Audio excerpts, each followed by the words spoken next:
President Trump warning other Democratic-led states and cities to clean up crime, or he will. Yesterday, in a post on Truth Social, Trump wrote, Governor Wes Moore of Maryland has asked in a rather nasty and provocative tone that I walk the streets of Maryland with him. I assume he's talking about out-of-control crime-ridden Baltimore. As president, I would much prefer that he clean up this crime disaster before I go there for a walk.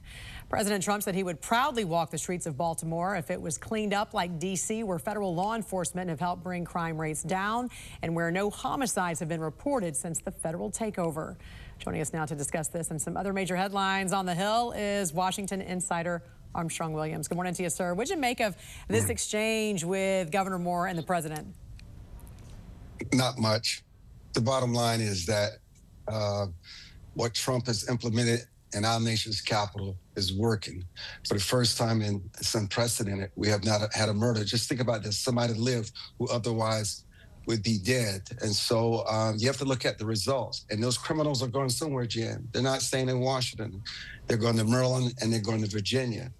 And the governor can say whatever he wants to say. You could quote stats about homicide being down, but people don't really care about stats, Jen. They care about what they see, what they feel, and the reality of the situation that they live in. And you personally have lived in D.C. for decades. You've seen the transition of crime. You've seen the homelessness in the city. Describe what it's been like as a resident through the years and now. Have you seen federal troops? Yes, the juveniles have run the city, not just the city, but cities across the country, whether it's Memphis, Philadelphia, Chicago, whether it's Baltimore. And they've gone to the extreme. And sometimes what it takes are extreme measures to bring this under control, to say, listen, our guns and our authority is greater than yours. We understand you understand the law. You manipulate the law. There are others use you to commit their crimes because they know you will get a lesser sentence because you're a juvenile. That has to change. And the model for other cities is our mayor, Muriel Bowser. Even though she pushes back on Trump on certain things, there are many things she agrees with on. More law enforcement on the ground because there's a severe shortage. We need to get crime under control. The bottom line is, how do we get crime under control? This may not be the best approach, but it's better than no approach. There you go. And now, yesterday, Ukraine celebrated its independence from the Soviet Union back in 1991. President Volodymyr Zelensky vowed to push Russia to peace.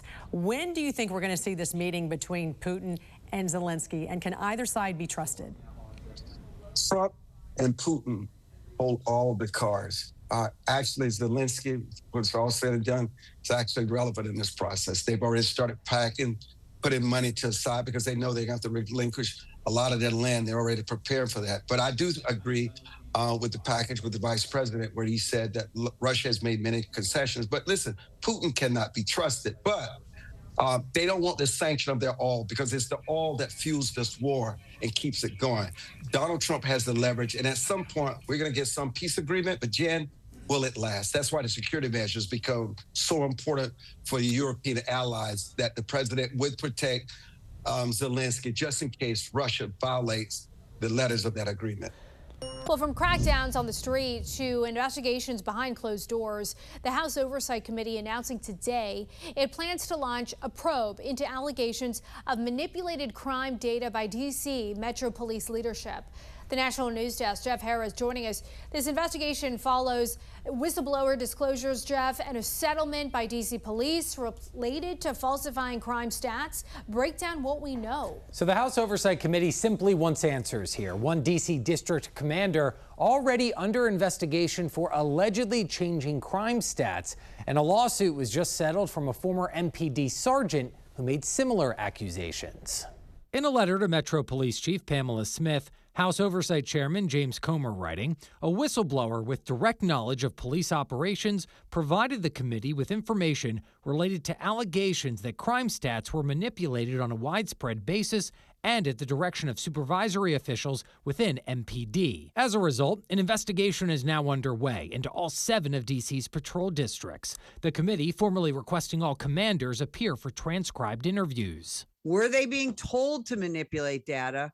Or were they doing it on their own? Spokesperson for the National Police Association, Brantner Smith, tells us changing crime stats is unethical, but she says it's common knowledge it's happened in D.C. Commanders and supervisors were having the initial responding officers write the report differently. The investigation comes following a lawsuit just quietly settled out of court, filed by a former Metro Police sergeant turned whistleblower, claiming MPD routinely misclassified crimes and that, quote, districts compete against each other to get the largest reduction in the crime stats. Metro Police also confirming former commander of the city's 3rd district, Michael Pulliam, is under investigation for allegedly making changes to crime stats.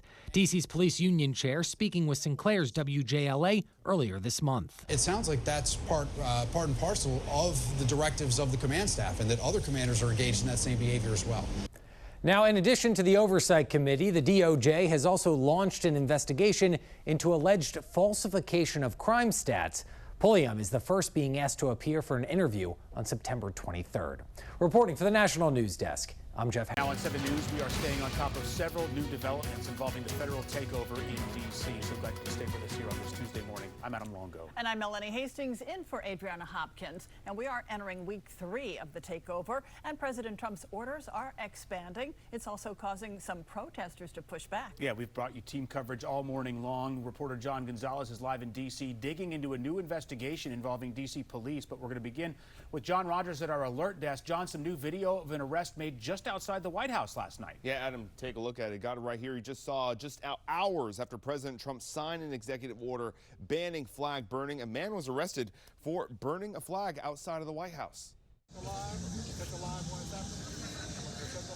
Do this for every single one of you American citizens. We burn this flag in protest to that president. Jim Carrey identifies himself as a 20-year combat veteran, and he says he did this to protest President Trump. The Secret Service doused the burning flag with a fire extinguisher and then put him in handcuffs. Trump signed an executive order yesterday requiring the Justice Department to prosecute flag burning and ordering a year in jail. Park Police, which has jurisdiction over the area, says it is illegal to light a fire on land controlled by the National Park Service, except in designated areas. In 1989, the Supreme Court ruled that flag burning is a protected form of free speech under the First Amendment. Trump wants Attorney General Pam Bondi to challenge that ruling.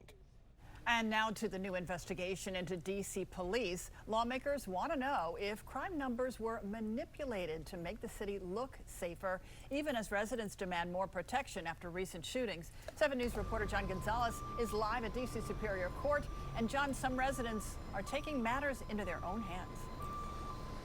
Absolutely, Melanie. Lawmakers want to know. D.C. residents want to know as well. So over in the Fair Lawn neighborhood in Southeast D.C., families got together yesterday for a crime walk. They say they are fed up with all the gunfire and the drug dealing that goes on there, especially right next to a school. Well, all of this comes as a whistleblower is now accusing D.C. police of downplaying violent crime in the city. Take a look. Here's some of that video of that crime walk. Residents holding their own type of demonstration, marching down Minnesota Avenue, where just days ago, gunfire erupted in broad daylight there. Take a look. Doorbell video captured the dramatic incident. No one was hurt, but MPD officers recovered 11 shell casings. Now over on Capitol Hill, the Washington Post first reported the House Oversight Committee is now demanding documents and testimony from police commanders. A whistleblower says violent crimes were reclassified or downgraded